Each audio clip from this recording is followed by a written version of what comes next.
kabar nih? Semoga sehat selalu ya.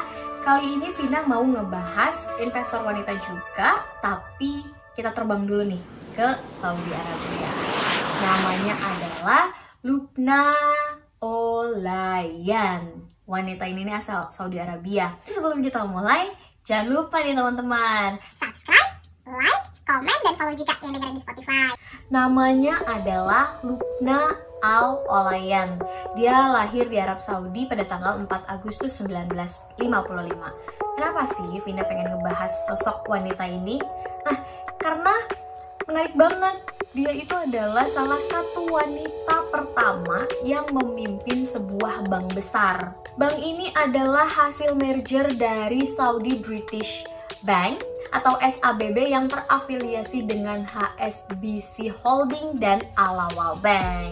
Merger antara SABB dan Al-Awwal Bank itu menjadikan bank ketiga terbesar di Arab Saudi dengan kapitalisasi sebesar 17,2 miliar dolar Amerika atau setara dengan 249 triliun rupiah. Wow, gila banget gak tuh seorang perempuan memimpin bank terbesar di salah satu bank terbesar di Arab Saudi. Sebelum memimpin bank tersebut, si Lubna ini menjabat sebagai wakil direktur utama dari Bank Al-Awwal. Nah, dia itu menjabat sebagai wakil direkturnya itu selama kurang lebih 4 tahun. Baru deh tuh megang bank merger tersebut. Tapi itu bukan salah satu prestasi ataupun sejarah bagi perempuan yang lahir di industri keuangan Arab Saudi tersebut.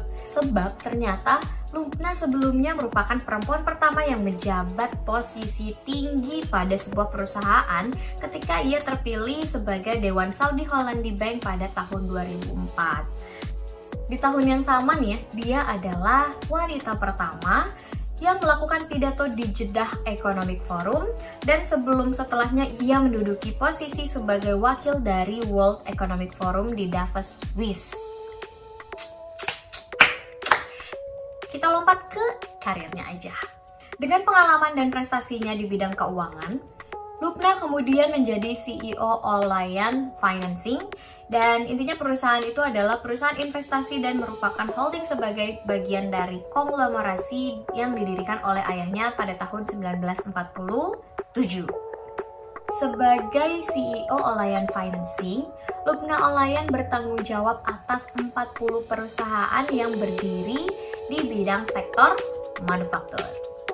Jadi dari perannya sebagai CEO di perusahaan itu, nah si Lubna ini masuk ke dalam daftar Most Powerful Women di Forbes. Kemudian pada 1 Mei 2019, si Lubna melepaskan jabatan sebagai CEO Olayan Financing itu.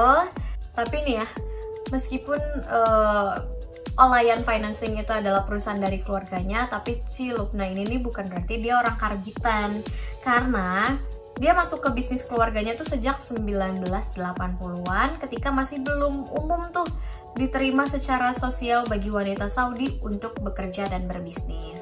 Faktanya, hingga sekarang pun masih belum umum bagi wanita Saudi untuk bekerja atau berbisnis karena ada batasan terhadap kebebasan mereka.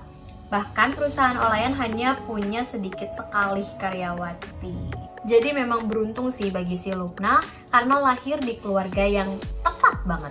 Keluarga yang memberinya kesempatan untuk berkarir dan berprestasi di dunia usaha. Meski begitu, tetap aja nih kesempatan yang diberikan tidak akan membuahkan hasil jika Lubna bukan perempuan cerdas, terampil, dan tekun. Iya, benar juga, karena kebanyakan ada juga gitu ya anak orang kaya tapi dia tidak terampil, tidak ada skill gitu. Jadi ya dia nggak bisa nerusin perusahaan ayahnya atau nerusin perusahaan ibunya kayak gitu. Ini balik lagi ke individunya juga sih, karena ada kemauan ada jalan gitu. Jadi kemampuan Lubna lah menjadi salah satu faktor terbesar yang membawa perusahaannya mampu menjadi perusahaan publik alias perusahaan terbuka. Lubna juga menjadi anggota direksi perempuan pertama untuk sebuah perusahaan terbuka di Saudi Arabia ketika bergabung dengan Bank Saudi Hollandi pada tahun 2004. Dia juga menjadi anggota direksi perusahaan investasi Egyptian Finance Company dan Bank Investasi Capital Union. Gila sih, ini pengalamannya udah banyak banget. Oke deh, segitu aja. Gimana nih menurut kalian kisahnya si Lubna Olayan ini? Jadi ya, menjadi wanita yang sukses memimpin bank dan menginspirasi perempuan lainnya yang bekerja di sektor keuangan, terutama di Arab Saudi. Ilmu ekonomi dan finansialnya memang dipengaruhi oleh lingkungan keluarga. Tetapi kalau tidak ada kemauan dan keinginan yang kuat, pasti sama aja kan?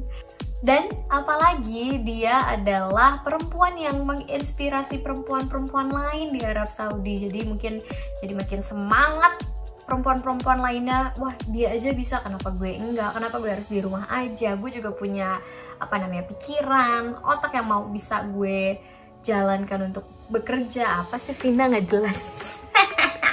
Sampai di sini dulu perjumpaan kita kali ini. Semoga cerita ini bisa bermanfaat untuk kita semua dan stay healthy ya.